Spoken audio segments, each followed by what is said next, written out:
मित्रों, आपको पुस्तक मरे तो सही पर बुद्धिमत्ता के साथ, लेखक श्री राम शर्मा आचार्य विषय पढ़कर सुना रहे थे।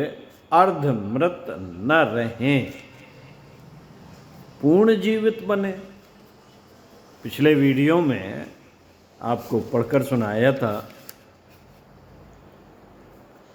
उसी क्रम को आगे बढ़ाते हैं।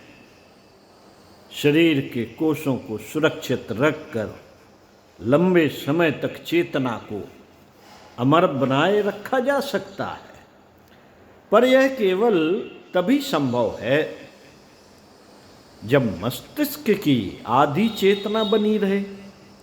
ऐसा भी हुआ है कि जब मस्तिष्क के एक दो सेल मात्र ही जीवित बने रहे हों और उनसे मृत शरीर को कई महीनों बाद भी पुनर्जीवन दिया गया हो। प्लूटो आदि की लंबी यात्राओं में भी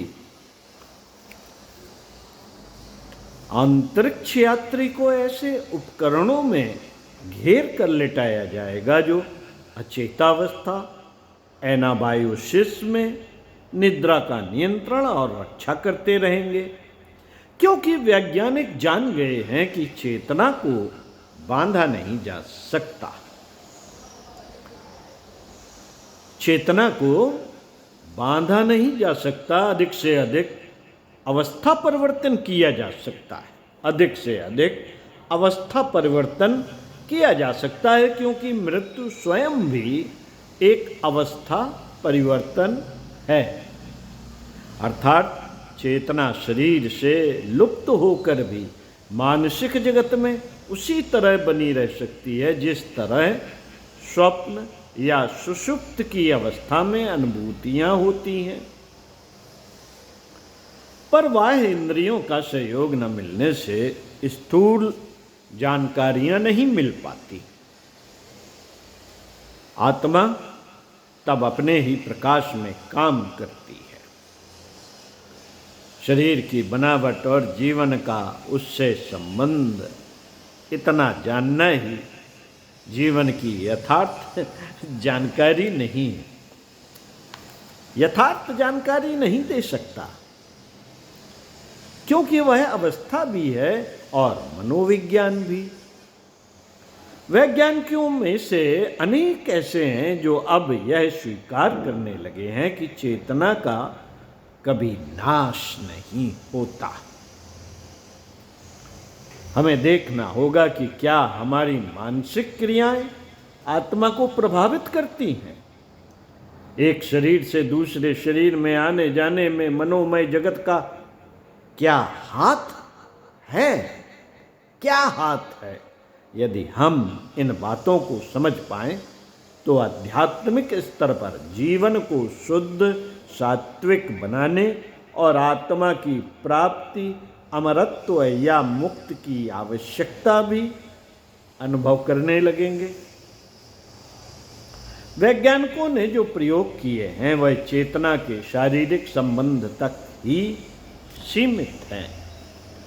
उसके आगे की लक्ष्य पूर्ति आध्यात्मिक उपादानों द्वारा ही संभव होगी। हमारे लिए यह सबसे बड़े सौभाग्य की बात होगी यदि हम जीवन की इस अनिवार्य आवश्यकता को समझ जाएं और लक्ष्य प्राप्ति के प्रयत्नों में जुट जाएं। वास्तविक जीवन वही है, अन्यथा जीते हुए भी मनुष्य आध्यात्मिक दृष्टि से अर्धमृत ही है। मित्रों, वैज्ञानिक तथ्य हमें इस निर्णय पर भी पहुंचाते हैं कि किसी की दीर्घ सूत्रता, अकर्मण्यता और मनुष्यता कितनी ही शिथिल क्यों ना हो गई हो, उसके पुनर्जागरण की आशा की जा सकती है। परिस्थितियों की प्रखरता के संपर्क में आकर तेजस्वी साधनों को अपनाकर निष्क्रिय लोगों को सक्रिय और तथाकथित मृतकों को जीवित किया जा सकता है। जब तक छोटी सी चिंगारी दावानल के रूप में, जब एक छोटी सी चिंगारी दावानल के रूप में प्रचंड हो सकती है, तो कोई कारण नहीं कि मंद चेतना को समग्र जागरूकता के रूप में विकसित परिणत न किया जा सके।